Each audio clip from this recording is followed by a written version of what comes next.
오늘 말씀의 제목은 만군의 여호와께 구하여 얻은 자라는 제목으로 말씀을 나누겠습니다.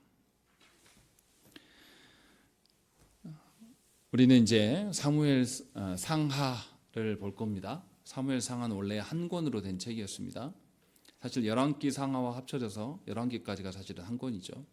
그런데 이제 사무엘서라고 이름이 명명되어진 것을 볼 때 우리가 생각을 해봐야 됩니다. 사무엘서가 왜 사무엘서라고 이름을 지었을까요? 사무엘서에는 사무엘이 주인공이 아닌 것처럼 보여요. 왜냐하면 사무엘상 13장 이후에는 사무엘에 대한 기록이 없습니다. 그리고 25장에서 갑자기 사무엘이 죽었다라고 끝나요. 그리고 사무엘에 대한 기록이 전혀 없습니다.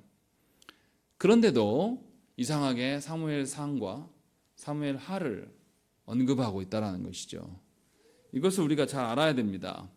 왜 이 성경을 사무엘이라고 하고 있는 것인지, 이것을 이해하지 못하면 성경을 우리 마음대로 읽기 시작하게 되는 것이죠. 그러니까 성경은 맥락으로 봐야 돼요. 이 사무엘서가 어느 지점에 있는 것이고 또 역사적에서 어느 시절의 이야기를 하고 있는가를 알고 봐야지 이게 무슨 말인지를 알게 돼요. 그렇게 보지 않고 그냥 보게 되면 이제 뭐만 보이냐면 사람만 보입니다. 그래서 오늘 1장의 말씀도 우리는 읽고 나서 무슨 생각합니까? 한나가 애가 없었는데 열심히 기도해서 하나님이 애를 주셨다. 그리고 애를 주셨으니까 감사해서 하나님께 다시 바쳤다. 이런 식으로 해석해 버리는 것이죠. 그렇게 되면 문제가 됩니다. 왜 성경 전체의 입장에서 왜 이 사무엘서가 여기 있는가를 잘 알지 못해요. 그리고 왜 사무엘이 주도적으로 나오지도 않는데 사무엘서라고 하고 있는지 의미를 우리가 알 수가 없습니다. 사무엘서부터 뭔가 시대적인 상황이 달라집니다. 전환점이 일어나요. 사무엘 상하에 주로 등장하는 왕이 누굽니까? 두 왕의 이야기가 나와요.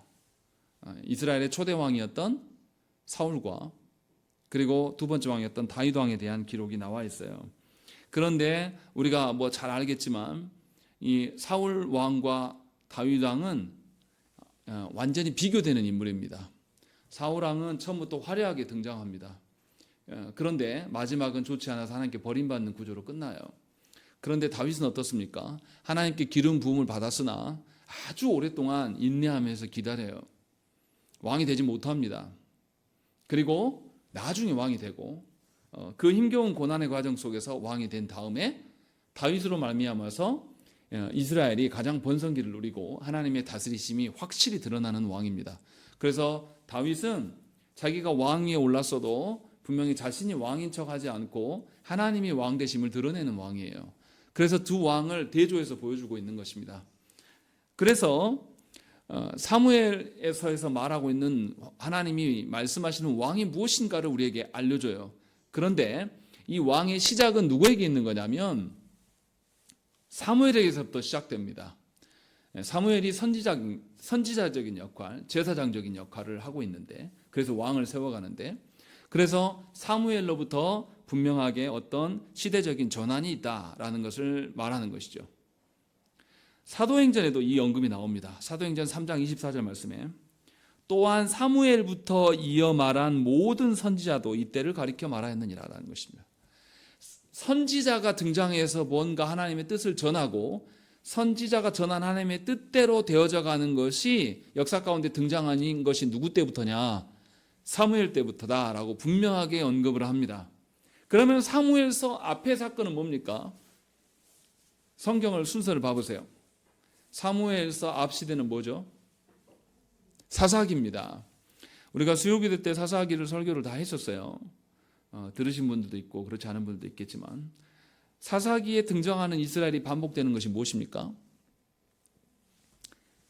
하나님 그 전에 이스라엘이 하나님으로부터 애굽에서 구원받은 이스라엘에게 하나님께서 가나안 땅에 들어가라고 하셨어요. 가나안 땅에 들어가서 뭘 하라고 그랬죠?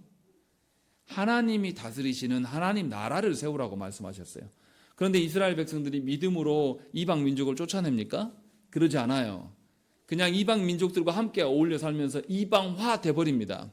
그래서 하나님께서 사사시대를 암흑기를 주시는 거예요. 그래서 이제 돌이 어떻게 됩니까? 사사기의 내용, 주된 내용은 뭡니까? 이방 민족들이 이스라엘에 와서 침략해요. 바뀌어버린 거죠.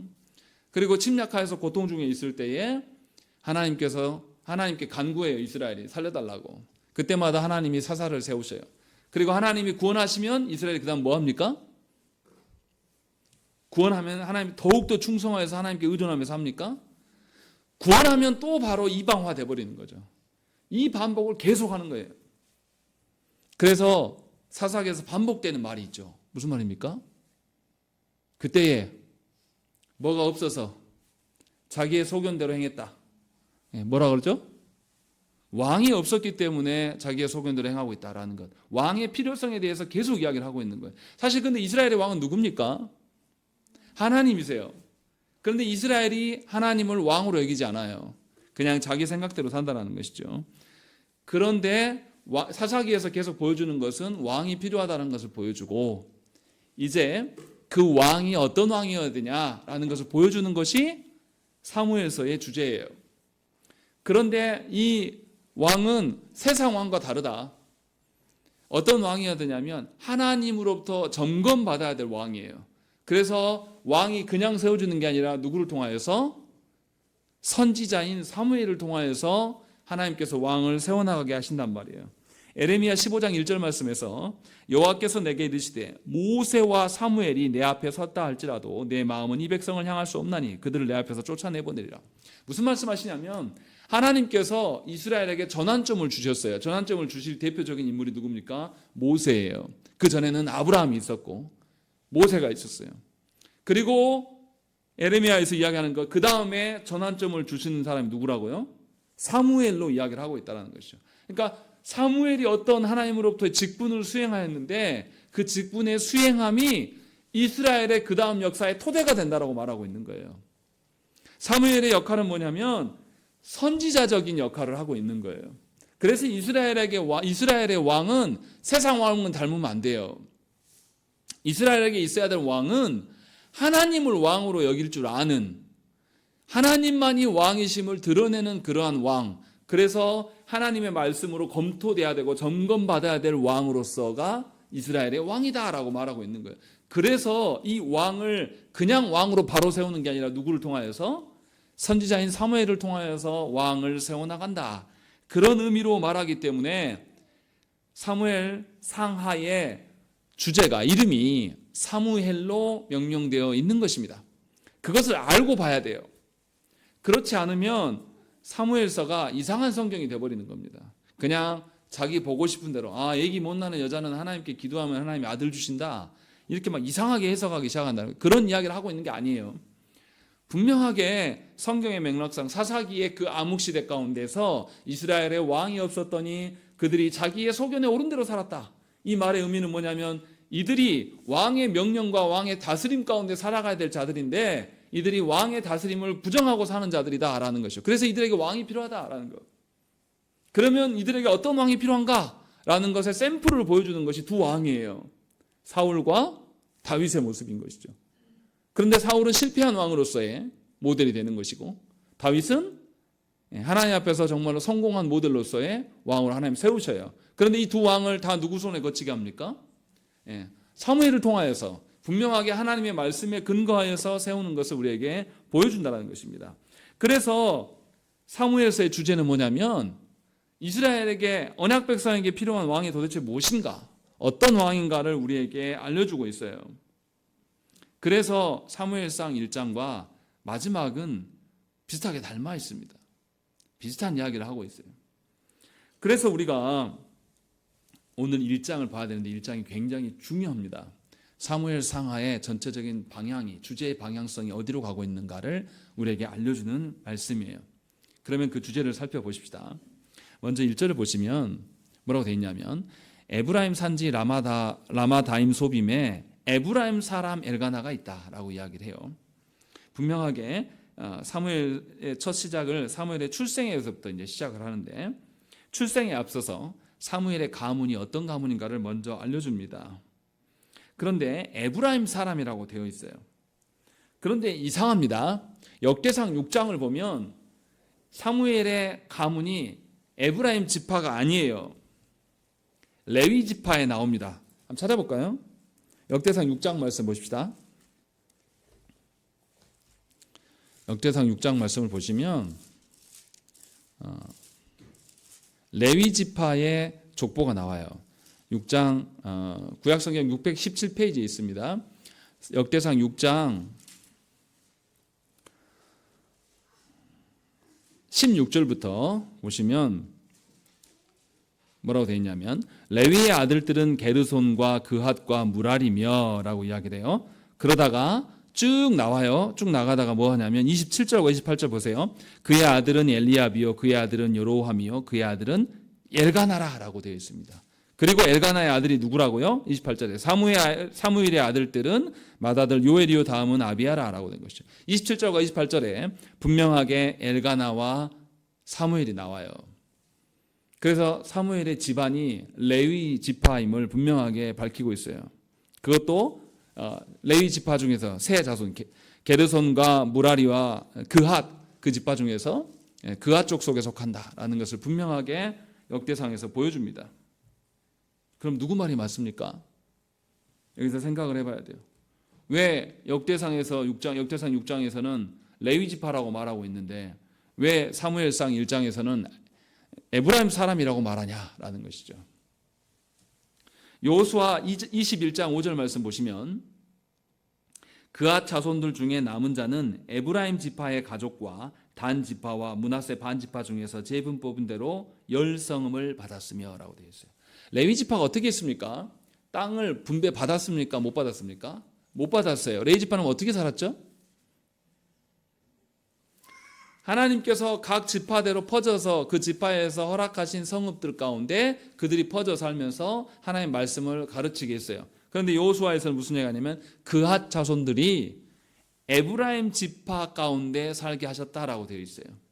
그러니까 정리하면 어떤 거냐면 지금 사무엘상 1장 1절의 말씀에서는 이 그핫 자손인 이 엘가나 집안은 레위 지파로서 에브라임 지파 가운데 살아온 자들이다라는 것을 말하고 있는 겁니다. 그러니까 레위 지파예요. 정확히 말하면. 그것을 우리에게 말씀하고 있어요. 게다가 이제 오늘 본문을 보면 특이한 게 나타나요. 엘가나가 어떤 사람이냐면 2절에 보시면 두 아내가 있었다라고 되어 있어요. 또 그리고 3절에 보시면 이 사람이 매년 자기 성읍에서 나와서 실로에 올라가서 만군의 여호와께 예배하며 제사를 드렸다라는 것이죠. 그리고 제사를 드리는 날에는 여러 분깃을 자녀들에게 주었다라는 것을 이야기를 합니다. 무슨 말을 하고 있는 겁니까? 일단은 엘가나에게 두 아내가 있었다라는 것이에요. 그때 당시에 일부 다처제가 금지된 것은 아니에요. 허용이 되어 있습니다. 그런데 누가 아내를 둘 얻겠습니까? 살만한 사람입니까? 살만하지 못한 사람입니까? 살만한 사람이 아내를 둘 얻는 거죠. 우리가 이슬람에 대해서 오해할 때 이슬람 몇 명까지 허용하죠? 4명까지 허용을 해요. 그런데 다 4명 얻습니까? 아니요. 이슬람 사람들한테 물어보면 뭐라 그러냐면 능력 있는 자만, 그것도 첫째 부인이 허락하에서 한다. 그런 이야기를 제가 들은 적이 있어요.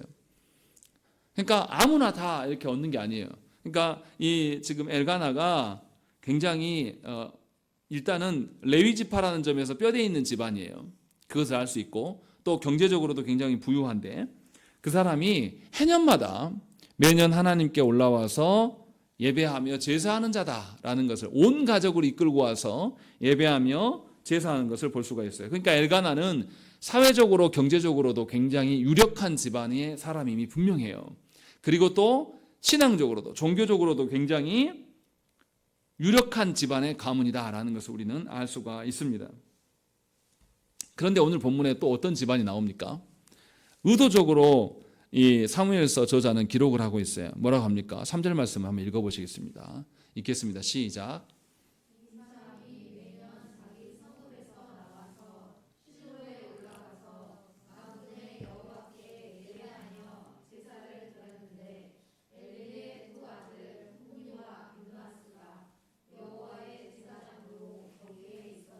예, 의도적으로 다니엘서 저자는 쓰지 않아도 될 것 같은데 갑자기 홈리와 비느하스가 엘리의 제사장 두 아들 홈리와 비느하스가 거기서 제사장으로 있는다라고 말하고 있는 것이죠. 그러면서 두 집안을 비교하고 있어요. 홈리와 비느하스, 엘리 집안은 어떤 집안입니까? 뒤에 나오지만 홈리와 비느하스는 하나님께 예배하고 하나님을 소망하는 자들이 아니에요.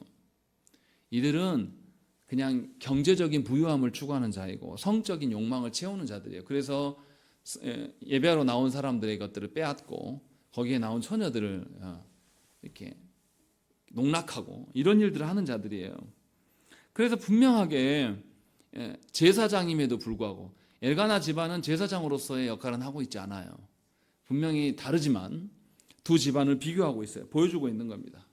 하나님 앞에서 유력한 자와 그렇지 않은 자. 우리가 보기에는 누가 더 유력해 보입니까? 사람들이 보기에는 누가 더 유력한 집안이에요?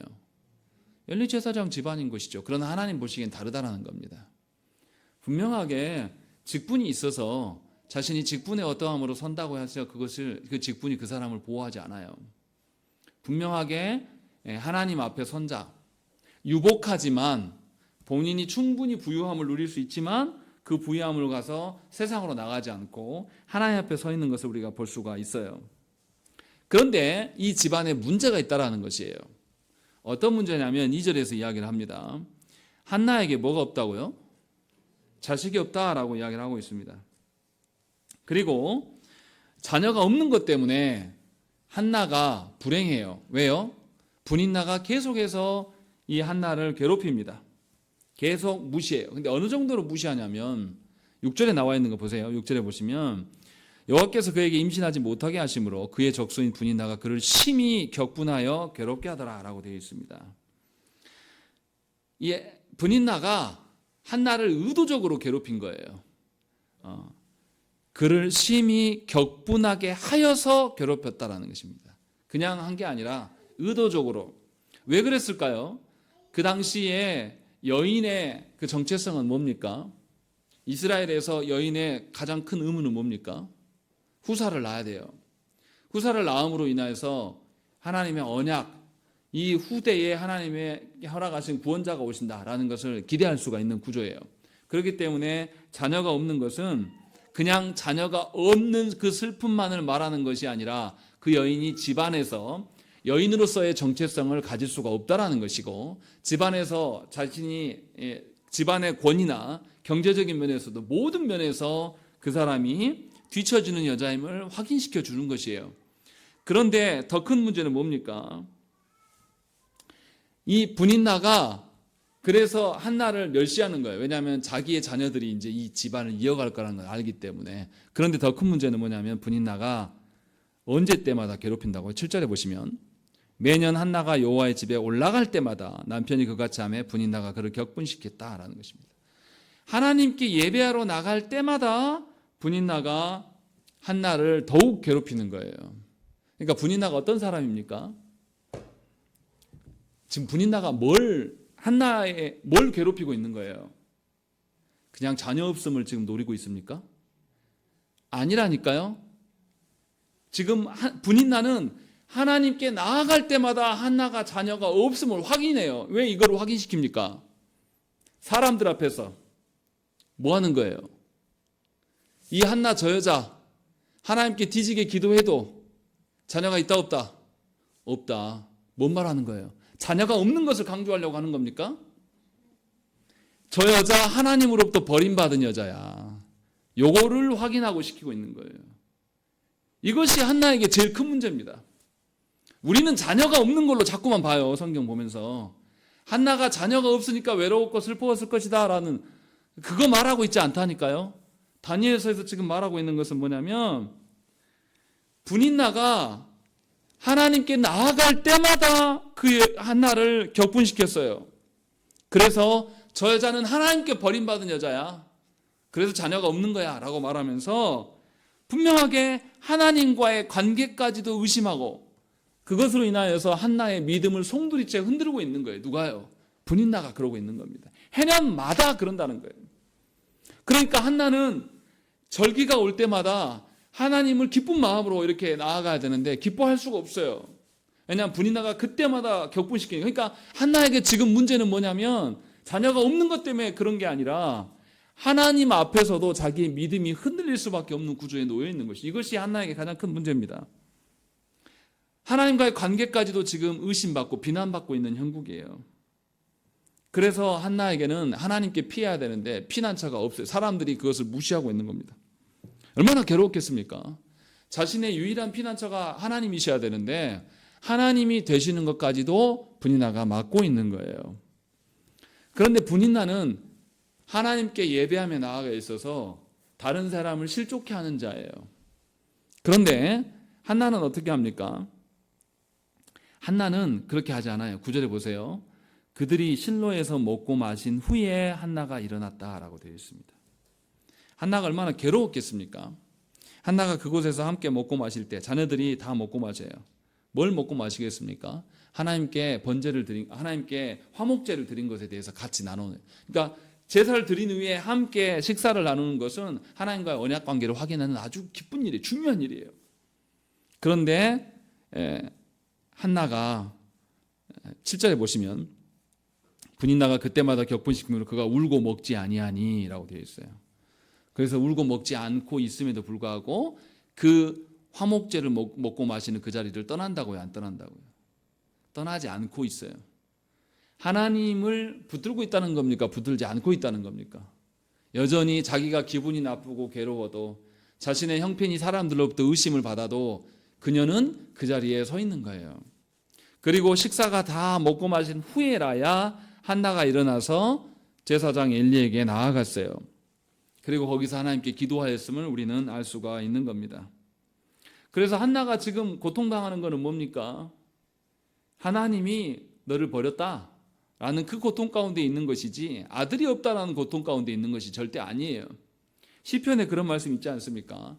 시편 42편 3절 말씀에 사람들이 종일 내게 하는 말이 네 하나님이 어디 있느냐 하오니 내 눈물이 주야로 내 음식이 되었도다 라고 이야기를 하고 있어요. 그리스도인들에게 가장 슬픈 것이 이거예요. 목회자에게 가장 괴로운 것이 이 말입니다. 목사님, 하나님 어디 있습니까? 목사님 교회는 하나님 있습니까? 목사님 자녀들이 하나님 있어서 그 모양이에요? 이렇게 묻는 것처럼 괴로운 게 없습니다. 지금 한나는 그 일을 당하고 있는 거예요. 그러니까 하나님의 부재로 인하여서 한나는 계속 눈물을 흘리고 있는 겁니다. 그렇다고 해서 하나님을 떠나진 않아요. 여전히 하나님을 신뢰하고 있고 그 일을 하고 있는 것이죠. 그런데 지금 이 일이 굉장히 유력한 집안의 일이에요. 엘가나가 매년 하나님께 예배하러 나오고 그것도 실로에 있는 성소가 있는 그 자리에 나가서 늘 예배했어요. 사사기에 보면은 아주 난장판이에요.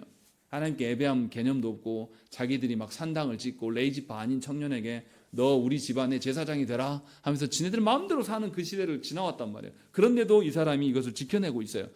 그런데 하나님 이상하게 이러한 집안에 이러한 어려움을, 신앙의 위태로움을 주신단 말이죠. 그런데 그것도 누가 의도적으로 하셨다라고 말하고 있습니까? 5절과 6절 반복해서 똑같은 말을 하고 있습니다. 한번 읽어보겠습니다. 5절 6절 시작.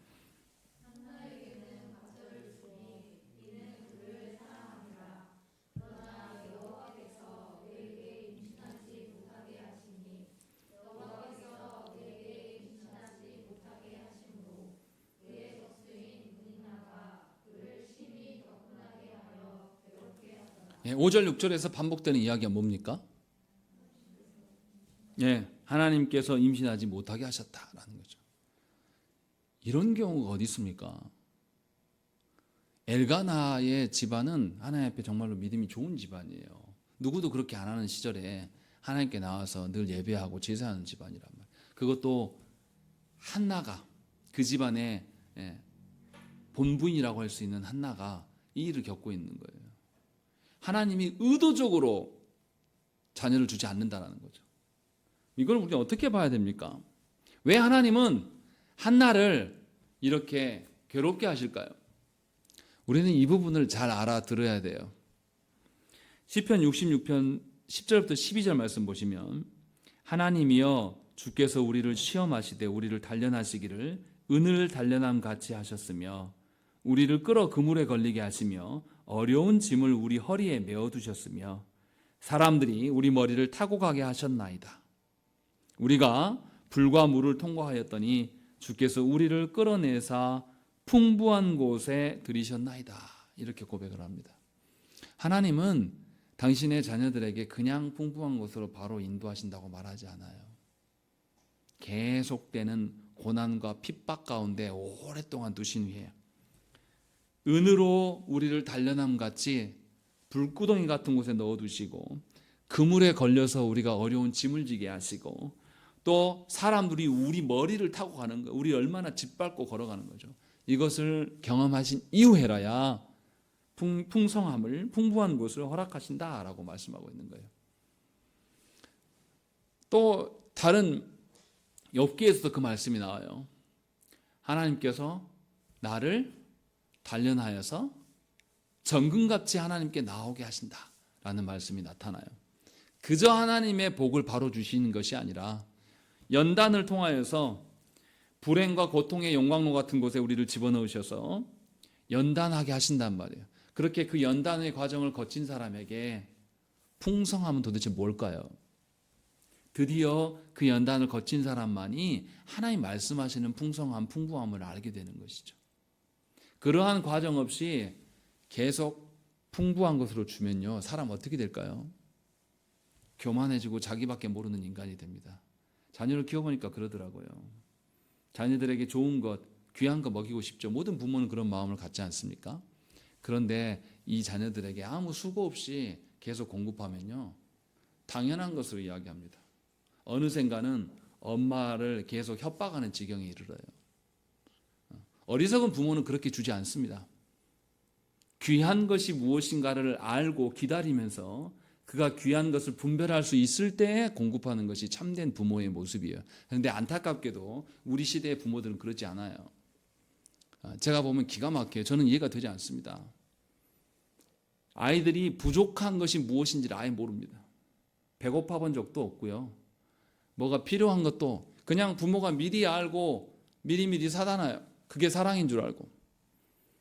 하나님께서 그렇게 우리를 사랑하셨다면 하나님께서는 우리 연단하지 않고 바로 주셨을 거예요. 그런데 하나님은 우리를 그렇게 바로 주시는 하나님이 아니라고 성경은 분명하게 이야기를 하고 있어요. 그래서 2번이나 여호와께서 그에게 임신하지 못하게 하셨다. 여호와께서 그에게 임신하지 못하게 하셨기 때문에 이러하다라는 것을 우리에게 말씀하고 있는 것이에요. 무슨 말을 하고 싶은 것입니까? 분명하게 사무엘이 지금 태어나는 과정을 설명하려고 하는데 하나님께서 그의 부모인 한나를 통하여서 진심으로 하나님의 구원 계획이 무엇인가를 알려주고자 하는 거예요. 그래서 사무엘을 온전히 하나님 것 되게 하려고 하나님께서 한나에게 연단을 주셨단 말이에요. 만약에 하나님께서 의도적으로 그의 연단의 기간을 주시지 않았다라면 한나가 그 귀한 아들을 하나님께 돌려드리겠습니까? 그렇게 할 생각 없죠. 한나가 오랫동안 불임의 상태에 있었기 때문에 나중에 하나님께 기도할 때 뭐라고 합니까? 11절 말씀 보세요. 만군의 여호와여, 만일 주의 여종의 고통을 돌보시고 나를 기억하사 주의 여종을 잊지 아니하시고 주의 여종에게 아들을 주시면 내가 그의 평생에 그를 여호와께 드리고 삭도를 그의 머리에 대지 아니하겠나이다. 이미 주시기 전에 뭐라고 하냐면 하나님 아들만 주시면 내가 다시금 하나님께 돌려드리겠습니다 라고 이야기를 하는 거예요. 이것이 연단의 과정에서 드러난 태도예요. 우리는 하나님께 받은 자녀를 내 곁에서 떠나갈까봐 노심초사하면서 두려워서 벌벌 떱니다. 그래서 자녀들을 우상 삼아요. 그래서 자녀들이 조금만 괴로우면은 자녀들이 고통의 그 견딤을 부모인 우리가 못 견뎌서 채워져 버릴 때가 있어요. 그러니 이 자녀들은 필요가 무엇인지를 모르죠. 분별할 수 있는 능력도 없습니다. 늘 공급받으면서 온실안에서 자라기 때문에 조금만 바람이 불어도 꺾어지는 그런 식물이 되는 것이고 조금만 더워도 못 견디는 그런 자기밖에 모르는 인간으로 살아갈 수밖에 없는 것이에요. 그러나 하나님은 그렇게 하시지 않아요. 하나님의 것 되게 하시기 위해서 우리에게 연단을 주신다는 것입니다. 그런데 한나에게 지금 행하시는 이것은 사실은 누구를 향해 있는 겁니까? 이스라엘을 향해 있는 거예요.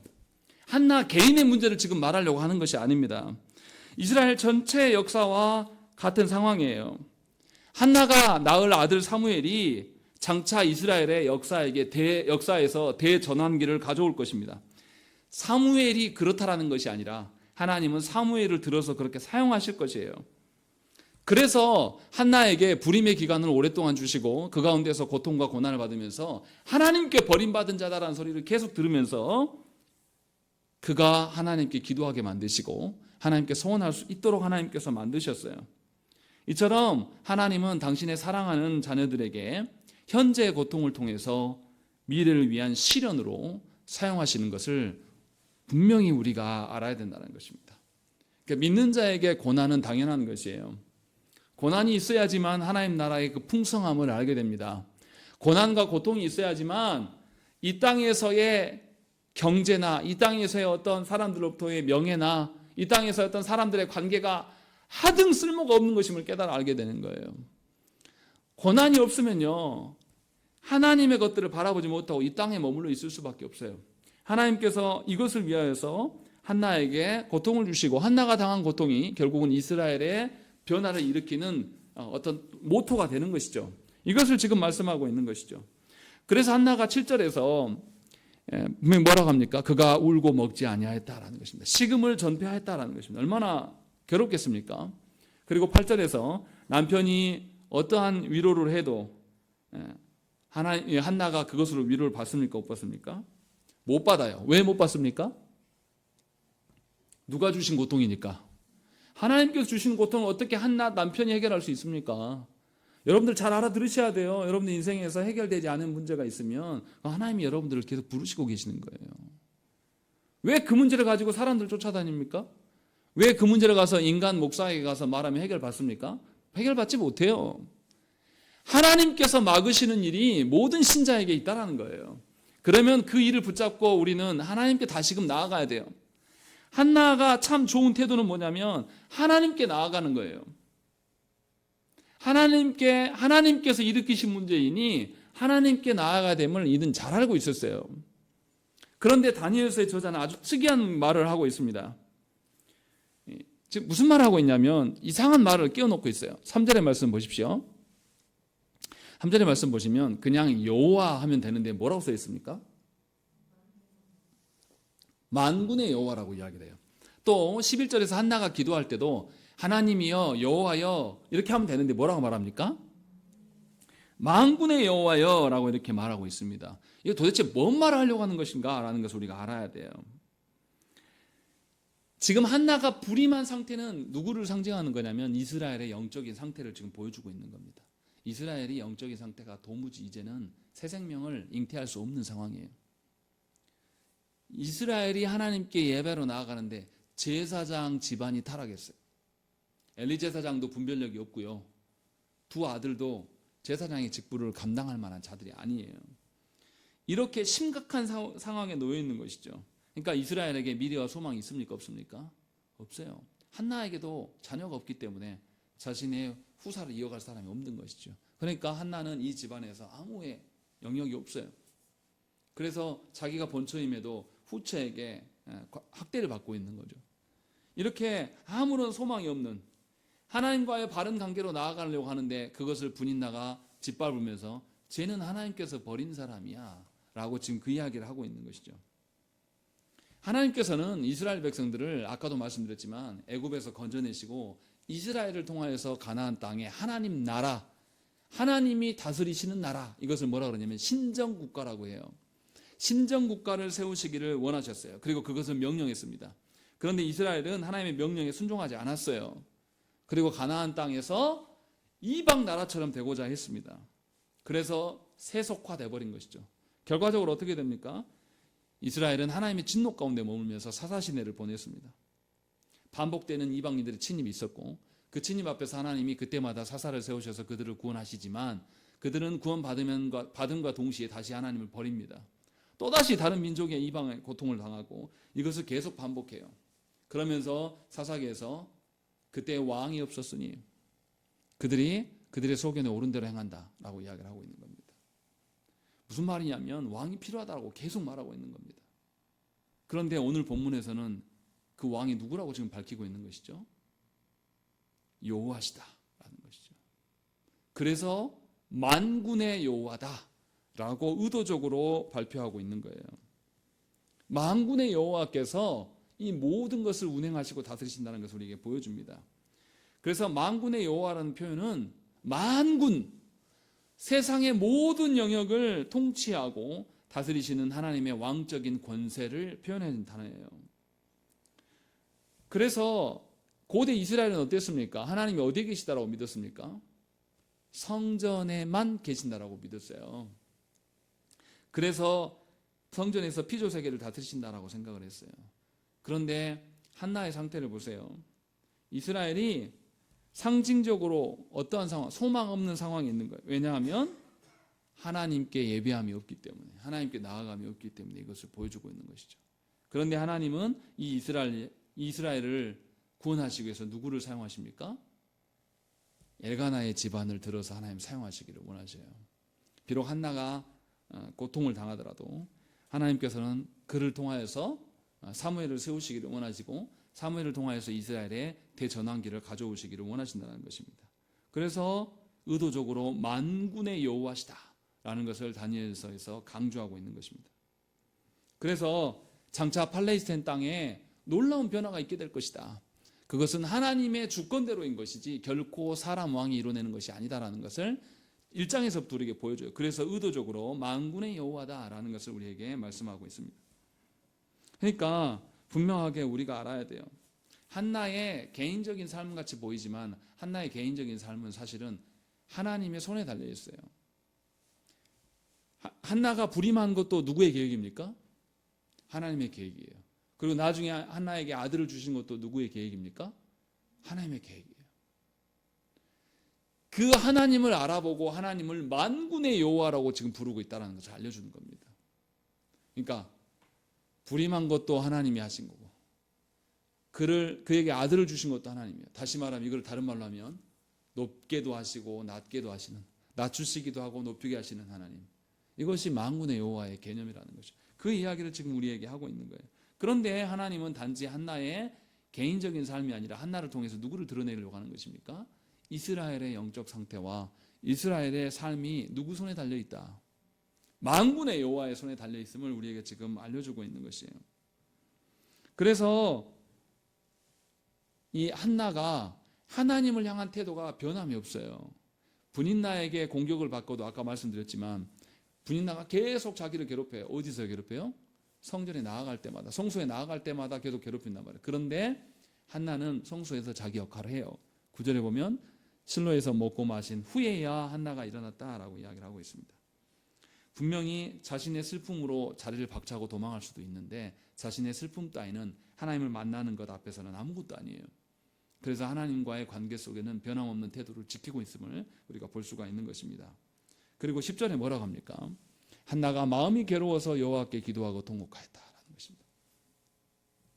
한나가 자신의 슬픔과 고통으로 좌절하지 않고 낭망하지 않고 자신의 고통을 누구 앞으로 끌고 갑니까? 하나님 앞으로 끌고 가는 거예요. 이 말은 하나님과의 얼마나 깊은 관계에 있는가를 우리에게 보여줍니다. 또 한나가 하나님께 기도하였다라는 것은 하나님을 향한 신뢰와 그 믿음이 여전히 변함이 없다라는 것이에요. 분인나의 그 공격, 저 여자는 불임하여서 자녀가 없어서 하나님이 버린 사람이야 라고 하는 공격이 있어도 그 말에 휘둘리는 것이 아니라 자신은 그래도 하나님을 향한 신뢰와 믿음이 있어요. 그래서 누구에게 나아갑니까? 하나님께 나아가고 있음을 우리에게 보여주고 있는 거예요.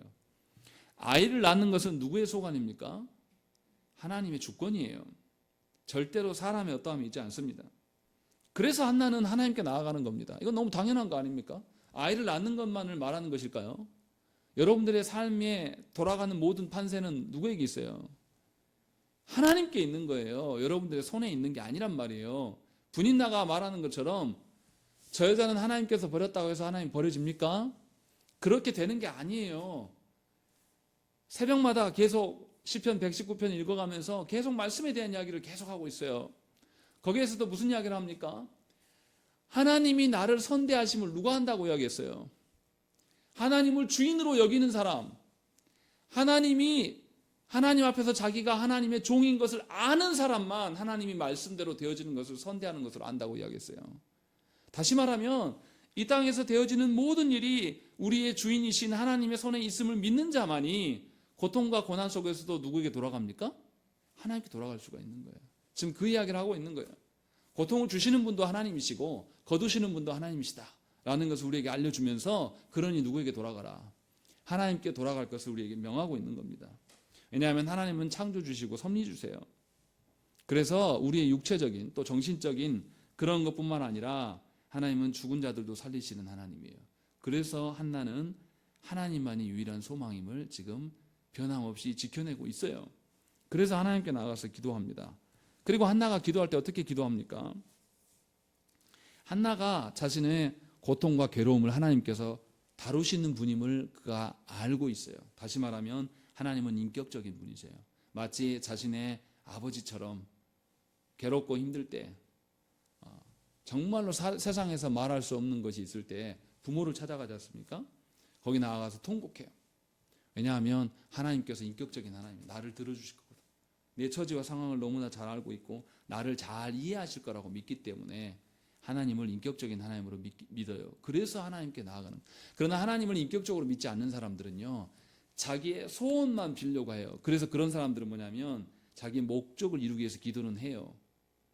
그런데 자기 뜻대로 되지 않고 고통과 고난이 찾아오면 그 사람들은 인격적인 하나님으로 바라보지 않기 때문에 결코 하나님께 돌아오지 않습니다. 그 사람이 교회 안에 있어도, 그 사람이 교회 안에서 신자인 것 같고 직분이 있는 것 같지만 고난이 오면 기도하지 않는 사람은 하나님을 인격적으로 여기지 않는 사람이에요. 그것을 보여주는 겁니다. 여러분들, 아이가 준호나 도율이만한 저 아이들이 두렵고 괴롭고 힘들면 누구한테 갑니까? 엄마한테 가게 돼 있는 거예요. 누가 뭘 하게도 무슨 고통이 없고 괴로움, 울 상황이 오면 자기가 견디기 힘들면 다 엄마에게 달려가는, 이것이 인격적인 부모 관계예요. 한나는 하나님을 그렇게 알았다는 것이죠. 그런데 세상 사람들은 그렇게 알지 않습니다. 바알의 선지자들이 비가 안 오니까 어떻게 합니까? 비 내려주라고 막 주문을 외우고 종교 행위를 막 난리 법석했다. 그래도 비가 안 와요. 그러니까 어떻게 합니까? 자기 칼로 막 자기 몸에다 자해를 해내면서 막, 내 피 흘리는 거 이 정성을 봐서라도 좀 비 내려주세요. 이렇게 몰상식하고 비상식적인 방법으로 신을 찾는단 말이에요. 이게 무슨 신입니까? 근데 우리 하나님은 그렇지 않다라는 것입니다. 우리 하나님은 우리의 고통과 슬픔을 누구보다도 잘 아셔요. 문제는 우리가 그 하나님을 인격적인 하나님으로 여기지 않아요. 그래서 고통이 오고 고난이 오면 기도하러 나오지 않습니다. 숨어버려요. 고통과 고난이 오면 사람은 실수하기 마련입니다. 그래서 예배를 빠질 수도 있고 범죄할 수도 있어요. 그 범죄함에서 우리는 어디로 가야 됩니까? 하나님께로 돌아가야 돼요. 그것이 우리가 해야 될 일이에요. 수십 년 전의 이야기지만 영광에서 사람을 죽이는 그런 살인자들이 있었어요. 나중에 다 잡혔잖아요. 근데 그 사람들이 감옥에서 예수 믿었습니다. 그런데 언론에 나와서 마지막 죽을 때 자기가 하나님 늦게 한 것이 너무나 후회되고 그런데 감사하다, 그러고 죽었다 그래요. 죽음으로 가는 순간에도. 왜 그렇습니까? 그들이 평생에 하나님을 알지 못한 채로 사람을 죽이는 살인마로 살았을지 몰라도 그의 말년에는 죽기 직전에 하나님을 인격적인 하나님으로 본 거예요.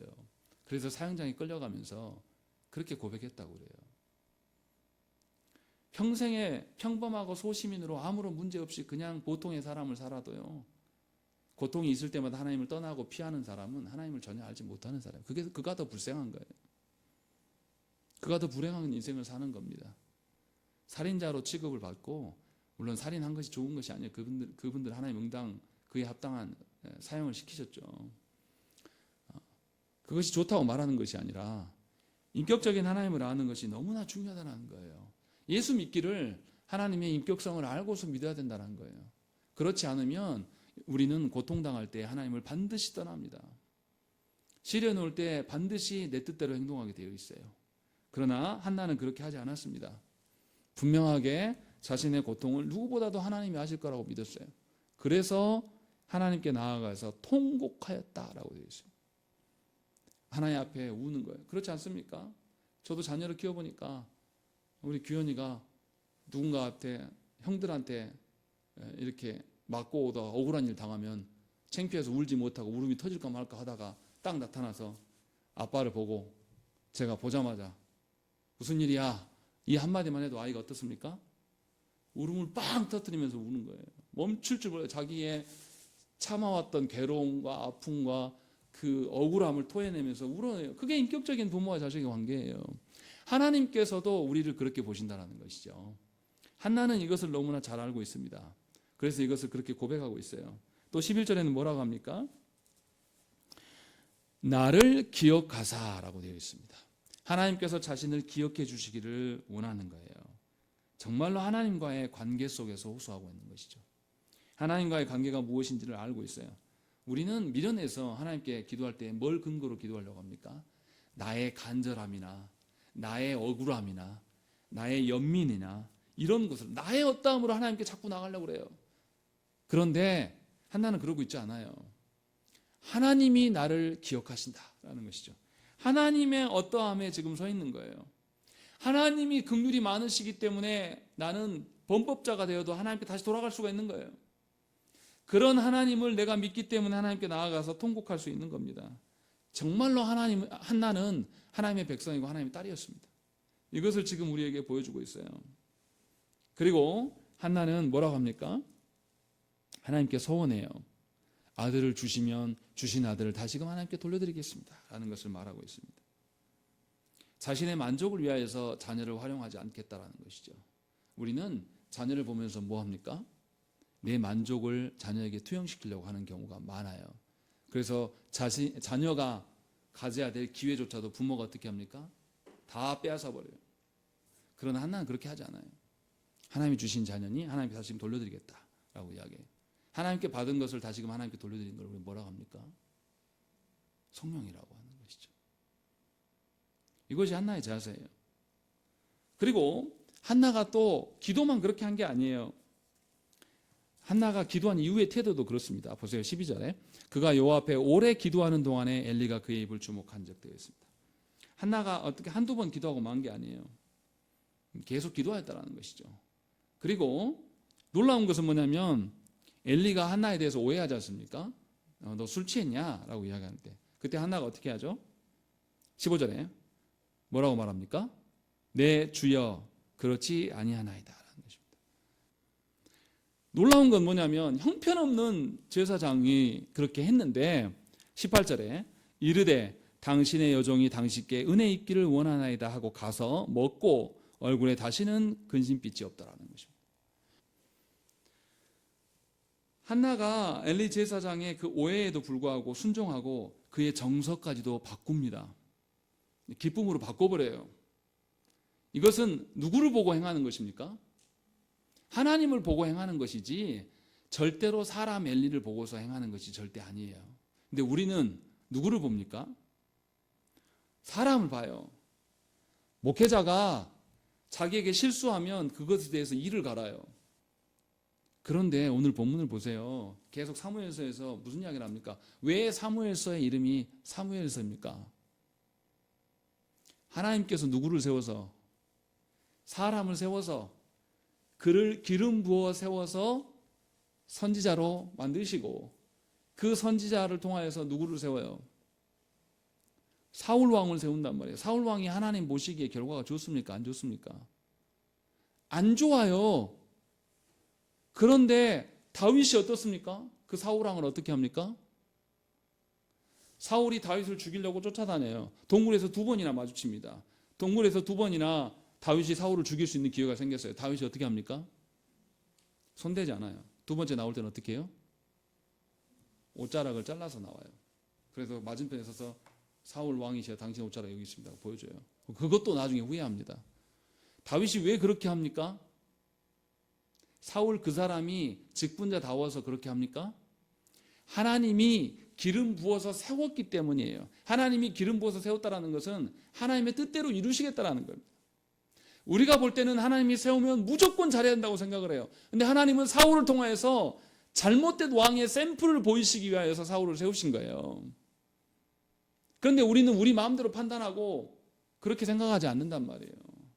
그래서 엘리 제사장, 분명히 제사장 하나님께서 세우신 것에 대해서 그 맥락에 근거해서 한나는 지금 뭐 하고 있냐면 사람 엘리를 보는 게 아니라 하나님의 어떠함으로 엘리를 대해주고 있는 거예요. 하나님께서 이 하찮은 엘리를 통해서라도 입술을 통해서 말씀하시면 그게 하나님의 말씀으로 인정하는 거예요. 왜냐하면 하나님이 기름 부었기 때문에, 하나님의 소유라고 믿었기 때문에, 그래서 하나님의 종이고 하나님의 대리자가 되는 것을 존중한단 말이죠. 그래서 한나는 형편없는 엘리 제사장의 말에도 불구하고 놀랍게 안 먹던 것을 가서 먹어요. 삶의 태도를 전환시킵니다. 그리고 뭐라고 합니까? 근심빛이 없더라라고 이야기합니다. 자기의 정서까지도 바꿔버립니다. 자기가 바꾼 게 아니죠. 하나님의 어떠하심 가운데 그가 서 있는 거예요. 그런 여러분들 착각하시면 곤란해요. 조국교회가 타락해서 직분자들도 함께 타락했습니다. 교회 안에 안타깝게도 좋은 직분자들이 많지 않아요. 그래서 여러분들이 살아가면서 직분자들로 인하여서 상처받은 것들이 많이 있을 걸로 제가 압니다. 그러나 여러분들이 보셔야 될 것은 그 직분자를 세우신 하나님을 봐야 된다는 거예요. 그 사람을 바라보면서 그 사람하고 내 관계가 어떠한가를 따지는 사람은 하나님의 사람이 아니에요. 그 사람을 보지 말고 그 사람 뒤에 계시는 하나님을 보라는 거예요. 그것이 우리가 해야 될 거. 한나가 지금 그러한 태도를 보이는 거예요. 한나는 기도한 것도 기도한 거지만, 기도로 돌아간 것도 참 믿음의 사람이지만, 기도한 이후의 태도도 놀라운 거예요. 그것이 한나가 이스라엘이 행해야 될 일임을 한나를 통해서 우리에게 보여주고 있는 거예요. 그리고 시간이 많이 갔지만 사무엘이 누구인지 나타나요. 이제 사무엘이 누구인가를 우리에게 명확하게 보여줍니다. 20절에 보세요. 한나가 임신하고 때가 이름에 아들을 낳아 사무엘이라 이름하였으니 이는 내가 여호와께 그를 구하였다 함이더라라는 것이, 사무엘의 이름이 내가 여호와께 구하였다라는 그런 뜻이라고 지금 말하고 있어요. 그리고 더 결정적인 이야기는 뭐냐면 27절과 28절의 말씀에 나옵니다. 우리 읽겠습니다. 시작.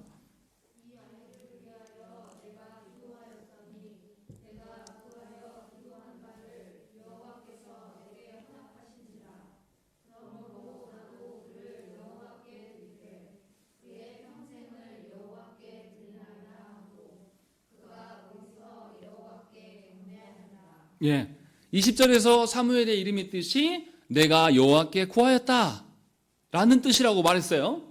그 뜻이라고 말했는데 27절 28절에 다시 말해요. 이 아이를 위하여 내가 기도하였더니 내가 구하여 기도한 바를 여호와께서 내게 허락하신 것이다. 하나님께서 허락하신 것을 다시금 28절에 그러므로 나도 그를 여호와께 드리되 그의 평생을 여호와께 드리나이다 라는 것입니다. 아까 말씀드렸잖아요. 하나님께 받은 것을 다시 돌려드리는 거 뭐라고요? 소홍영의 어떠함을 지금 보여주고 있는 거예요. 그런데 그것보다 더 중요한 이야기가 있습니다. 28절의 말씀을 히브리어 원어대로 해석하면 이런 거예요. 그러므로 나 또한 그를 여호와께 구하여 얻은 자가 되게 하리니 그가 여호와를 위하여 구하여진 자가 될 것입니다. 이렇게 말하는 거예요. 다시요. 그러므로 나 또한 그를 여호와께 구하여 얻은 자가 되리니 그가 여호와를 위해 구하여진 자가 될 것이다 라는 것입니다. 이것이 원래 히브리의 말이에요. 사무엘이 여호와를 위하여서 구하는 자가 될 것이다. 구하여지는 자가 될 것이다. 자기가 주체가 되는 게 아니라 여호와를 위하여서 여호와께서 그로 말미암아 구하게 함으로 말미암아서 쓰실 것이다. 이 이야기를 하고 있는 거예요. 다시 말하면 사무엘은 앞으로 하나님의 의중을 실현하는 자로서 서게 될 것임을 분명하게 지금 한나가 말씀하고 있는 거예요. 사무엘의 정책성을 통해서 하나님의 구속 역사를 보여주시겠다라는 것이죠. 이것이 지금 한나가 말하는 것의 의미 속에 있는 거예요. 아브라함이 자기의 후사인 이삭을 얻을 때 나이가 몇 살입니까? 100살이에요. 100세. 도저히 사람의 능력으로는 낳을 수 없는 나이에 이삭을 얻게 됩니다. 또 모세가 언제 태어납니까? 바로가 2살 이하의 사내 아이를 전부 죽이라고 명할 때 사망 가운데서, 그래서 모세도 어떻게 합니까? 좀 키우다가 어떻게 해요? 날강에다가 던진단 말이에요. 그런데 하나님께서는 그 모세를 어디로 가게 하십니까? 바로의 공주에게 가게끔 하셔서 그를 건져내서 살리셔요. 성경에서 지금 계속 무슨 이야기를 하고 있냐면 낳을 수 없는 지경에 낳은 자들에 대한 이야기를 계속 우리에게 보여주고 있어요. 그런데 그 사람들을 하나님께서 사용하십니다. 불가능한 상황 속에서 하나님이 하심 속에서 그를 낳게 하시고 존재케 하시고, 그래서 그를 통하여서 사람이 이해할 수 없는 구원을 이루어 가시는 일에 그를 사용하심을 우리에게 보여주는 것입니다. 신약 시대에도 어떻습니까? 예수 그리스도의 오심을 예비하기 위해서 세례 요한을 하나님께서 앞서서 낳게 하셔요. 근데 세례 요한이 그의 부모들이 늙어서 더 이상 낳을 수 없는 시절에 그를 임신하게끔 만드셨다라고 성경이 기록하고 있어요. 분명히 이 방식대로 하고 있는 거예요. 무슨 말이냐면 하나님의 구원 역사는 자연적으로 사람의 힘으로 능력으로 되는 것이 아니라고 지금 말하고 있는 겁니다. 사무엘이 지금 오는 것도 하나님이 의도적으로 사람의 능력으로 낳아진 아이가 아님을 분명하게 밝히고 있어요. 처음부터 하나님께 구하여서 존재하는 아이다라는 것을 이야기하고 있고, 그리고 이 아이는 평생에 살아가면서 하나님께 계속 구함을 구하며 살아가게 될 것이다 라는 것을 우리에게 말해주고 있는 거예요. 그래서 분명하게 하나님의 역사 가운데 이루어가시는 것이 이 사무엘서의 주제예요. 그래서 하나님이 왕이신 겁니다. 하나님의 주권을 지금 말하고 있는 거예요. 이것을 사무엘의 이름에 녹아내리면서 사무엘을 통하여서 하나님의 뜻이 무엇인지를 그 땅 가운데 세우시고, 그리고 그 땅에게 하나님이 원하시는 왕의 모습이 무엇인지를 알려주는 겁니다. 그것이 사무엘 상하의 주제예요. 그것을 우리에게 지금 말씀하고 있는 거예요. 그러니 우리는 어떻게 살아야 되겠습니까? 여러분들의 인생이 여러분들의 뜻대로 되어지지 않는 상황이 펼쳐질 때에 우리는 뭐 해야 됩니까? 하나님께 가서 물어야 됩니다. 하나님 왜 막으십니까? 하나님 왜 막으시죠? 여러분들이 예수를 믿고 교회 안에서 오랫동안 지낸 분들 아닙니까? 그런데 왜 변화가 없습니까? 왜 내 뜻대로 내 남편이 바뀌지 않고 내 자녀들이 바뀌지 않습니까? 왜 하나님이 막으실까요? 여러분들이 짐작되어지고 여러분들이 주체가 되는 신앙생활을 하나님 내버려 두려고 하신 게 아니에요. 하나님의 뜻대로 되어지는 것, 불가능한 속에서 하나님의 구원이 이루어져 가는 것을 알게 하시기 위해서 여러분들을 그 자리에 두시면서 하나님께 돌아오라고 계속 말씀하시는 거예요. 그렇지 않으면 여러분들은 절대 여러분의 것을 하나님께 내어놓을 자들이 아니거든요. 하나님께 받은 것을 다시금 하나님께 돌려달라고 할 때 우리가 내놓을 수 있습니까? 그때 우리가 하나님의 주인 되심을 여전히 인정할 수 있겠습니까? 사람의 힘으로는 불가능해요. 사람의 힘으로는 그 슬픔을 감당할 수 없을 것입니다. 분명하게 우리에게 하나님께서 말씀하시는 것은 하나님의 구원 역사는 하나님이 이루어 가시고 하나님께서 준비케 하신다는 것이죠. 어쩌면 우리에게 고난을 주셔서 우리를 도구로 쓰시기 위하여서 한나처럼 하나님께 돌아오시게 하기 위하여서 오랫동안 막힌 가운데 저와 여러분들 두셨는지도 몰라요. 그 속에서 우리가 해야 될 것은 무엇입니까? 다시금 하나님께 가야 됩니다. 사람이 할 수 없는 것은 하나님께로 가야지 정상 아닙니까? 근데 왜 여러분들이 하려고 합니까? 왜 여러분들이 손을 여전히 붙잡고 놓지 않습니까? 하나님께 돌아가십시오. 하나님께 돌아가서 하나님께 통곡하세요. 우리 하나님은 인격적인 하나님이십니다.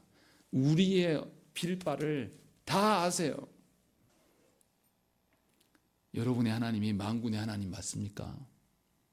여러분들이 정말로 하나님을 만군의 여호와여라고 부를 수 있습니까? 이것을 놓고 정직하게 하나님께 기도하시기를 간절히 축원합니다. 함께 기도하겠습니다.